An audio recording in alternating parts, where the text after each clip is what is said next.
तो आज मैं आप सबको एक ऐसे सीरियल किलर के बारे में बताने जा रहा हूं जो एक रात का सीरियल किलर था।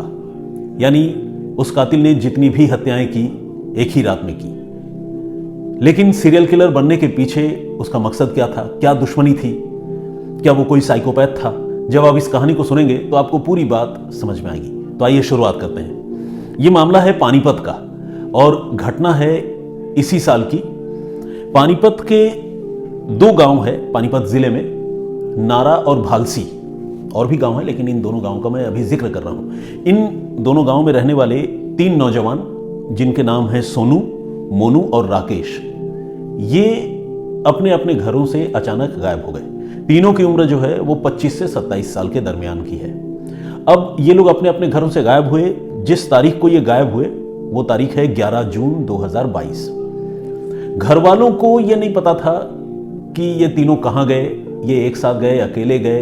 कुल मिलाकर उन्हें अपने बेटों की गुमशुदगी के बारे में कोई जानकारी नहीं थी। तो घर वाले अपने अपने लेवल पे पहले तो इंतजार करते रहे कि बेटा कहीं गया है, वापस चला आएगा। मोबाइल पर फोन करते थे लेकिन फोन उठ नहीं रहा था।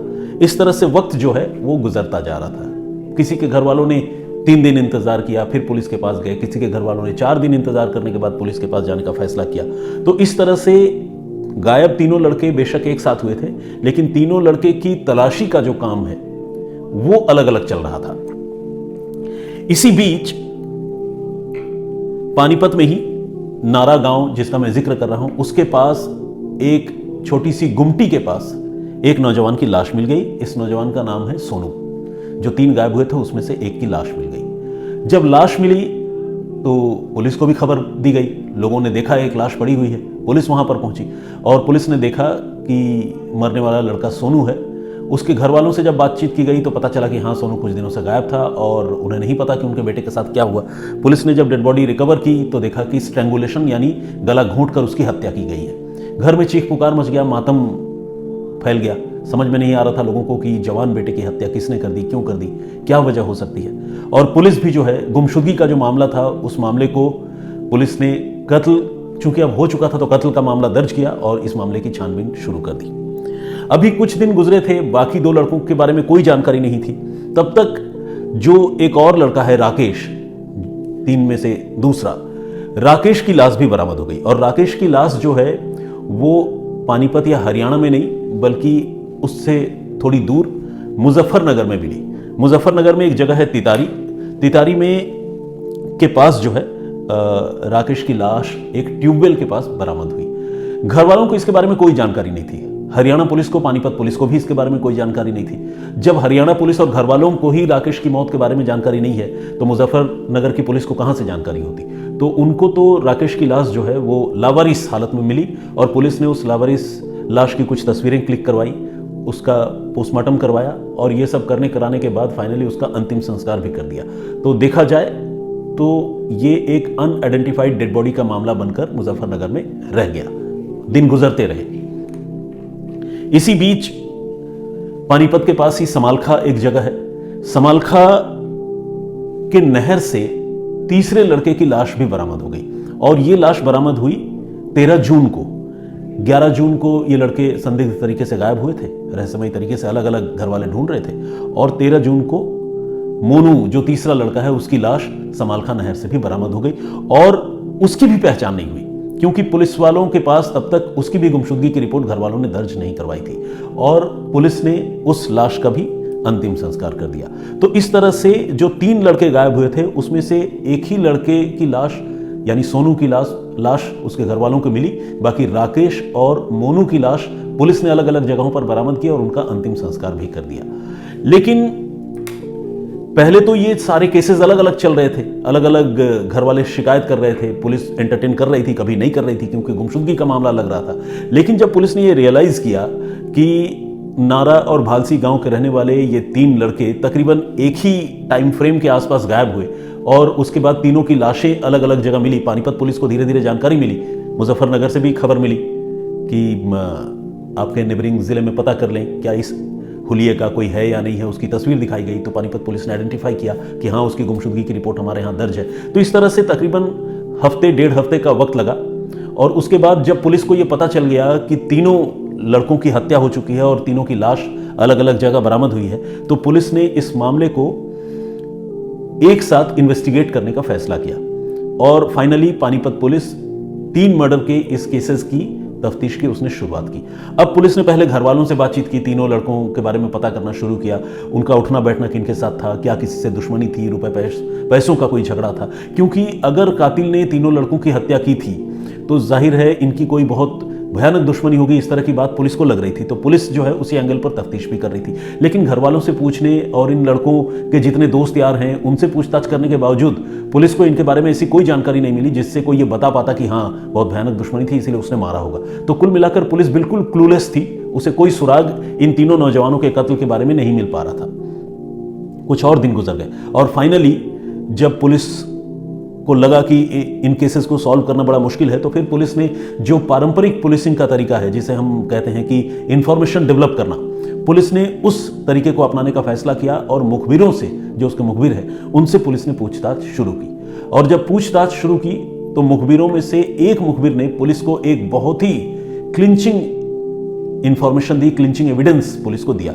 उस मुखबिर का यह कहना था कि ये जो 3 लड़के गायब हुए और जिनकी लाश मिली, सोनू, मोनू और राकेश, ये 10 जून को 11 जून को ये गायब हुए थे। 10 जून की शाम को इन तीनों लड़कों को उन्होंने पानीपत के ही रहने वाले एक और लड़के आशु के साथ देखा था। अब मुखबिर ने जो बताया वो जानकारी पुलिस के लिए बहुत इंपॉर्टेंट, बहुत अहम जानकारी साबित हुई। पुलिस ने अब आशु को इंटरसेप्ट किया और आशु से पूछताछ शुरू की। वो लगातार मना करता रहा, वो कहता रहा कि मैं खुद ही हैरान हूं, मेरे तीनों अच्छे दोस्त थे, पता नहीं कहां चले गए। बहुत दुखी था वो, कम से कम पुलिस को तो यही दिखा रहा था। लेकिन जब पुलिस ने सख्ती की तो फाइनली ब्रेकडाउन हुआ और उसने इन तीनों लड़कों को गायब करने और उनकी हत्या करने की सनसनीखेज बात कबूल कर ली। यानी एक लड़के ने मिलकर 3 लड़कों की हत्या की। कैसे की, क्यों की, उसके बारे में जब आशु ने मुंह खोला तो पुलिस बस सुनती ही रह गई। अब वो कहानी आप सुनिए। हुआ ये कि नारा गांव के पास एक रोज राकेश, जो एक लड़का जिसकी हत्या हुई 3 में से एक, राकेश और आशु एक रोज बाइक पर कहीं गुजर रहे थे और जब वो वहां से गुजर रहे थे तो उनको रास्ते में सोनू मिला। सोनू ने उनसे बाइक पे लिफ्ट मांगा, चूंकि सोनू उसी गांव का रहने वाला था, तीनों एक दूसरे को जानते थे।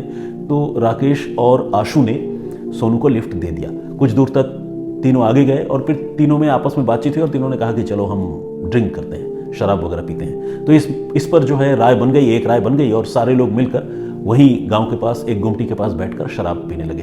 तो यहां 3 लोग थे जिनका मैंने आपसे जिक्र किया, राकेश, आशु और सोनू। ये लोग अभी ड्रिंक कर ही रहे थे, तब तक जो चौथा दोस्त है जो गायब हुआ और जिसकी लाश मिली, मोनू, वो भी वहां पर आया और एक पॉइंट ऑफ टाइम पर ये चारों लोग एक साथ बैठकर ड्रिंक कर रहे थे।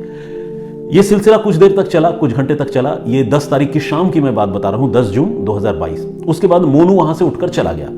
अब सोनू, राकेश और आशु, ये 3 लोग बैठकर ड्रिंक करते रहे और इत्तेफाक से इन तीनों के बीच में शराब पीने पिलाने को लेकर जो है, शराब काफी सारा पी भी चुके थे, उसके बाद झगड़ा शुरू हो गया। जब झगड़ा शुरू हो गया तो सोनू एक तरफ था, राकेश और आशु एक तरफ थे। इन 2 लड़कों ने मिलकर सोनू की गला घोंटकर हत्या कर दी और गला घोंटकर हत्या करने के बाद उसकी लाश वहीं गुमटी के पीछे फेंक दी और वहीं बैठकर फिर से शराब पीने लगे।